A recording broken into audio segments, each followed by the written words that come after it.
What's up, USPBL fans? Welcome in. We've missed you since this past summer, so happy to visit you guys. Today we're doing a honor of Black History Month. So today we've got one of our employees, Ron Johnson. Ron, first, just introduce yourself and your role with USPBL. How we doing? My name's Ron Johnson. I'm the Assistant Director of Food and Beverage here at Jimmy John's Field. In honor of Black History Month, bringing some people in to talk about it. And so first, Ron, just share us a bit about your personal background and maybe a little about your heritage and how it's influenced your career. Okay, background, clearly food and beverage. I've been in this industry well over 15 years. I've been here at the ballpark about 6, 7 years now. As far as background, culinary is part of heritage in every African American family. Everybody cooks with their grandmother, their moms, so just that portion of my ancestry has really brought me into this industry where I'm in now. Nice. And also your shirt. I want to talk about your shirt today. Um, Love it. Remarkably Black. Talk about that a little bit for us as well.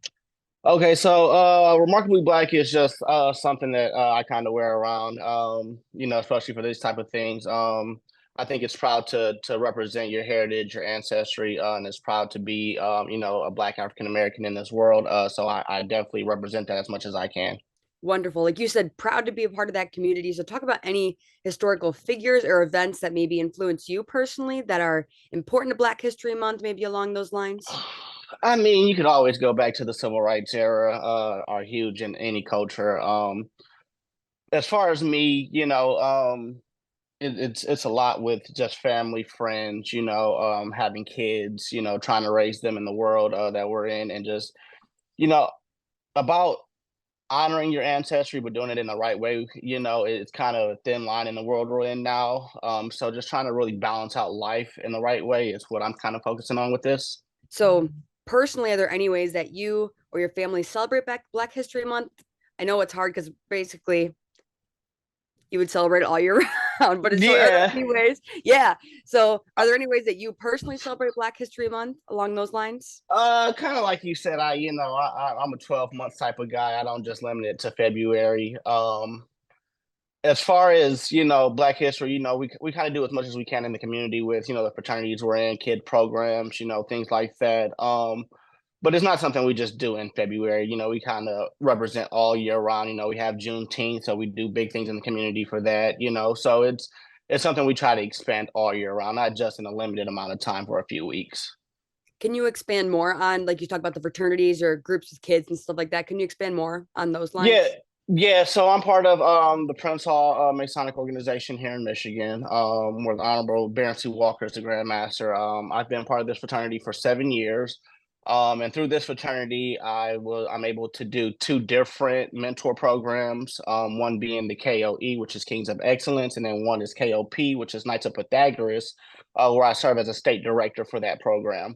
And it's just a youth mentor program that we start at ages 8 to 18, and we do all types of things, take them out of the state, travel, classes, all types of things like that to just get them prepared for life. Do you have any personal stories from being with any of those kids or being in that fraternity along those lines that you feel like are special that you'd like to share?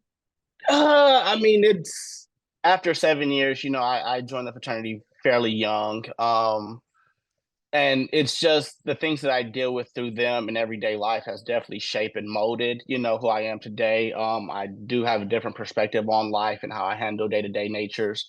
The kids program, it's so much with that. We do scholarships, we're able to award thousands of dollars, not just one year, but every year to multiple students that are well deserving. Through that program, with work here, I'm able to get internships for people, bring them to the ballpark, things like that. So it's definitely a different experience when we get to take kids skiing to resorts, things like that, and just think they never experienced. So that's definitely a big thing for me. Do you have anybody maybe special in your life? I know you already mentioned like friends, family, anyone like grandparents, parents that you feel like have really influenced, especially your culture? I mean, you could always go back to grandparents, and great grandparents. My great grandmother, it was actually a twin. I'm a twin, but she was in the era of slavery. So, having conversations with her before she passed, just about how her life was. My great grandfather was one of the first African Americans to have his own business in Michigan. So that's history in itself. So just through my ancestors, I definitely have a lot of foundation in community and history that I'm proud to be a part of.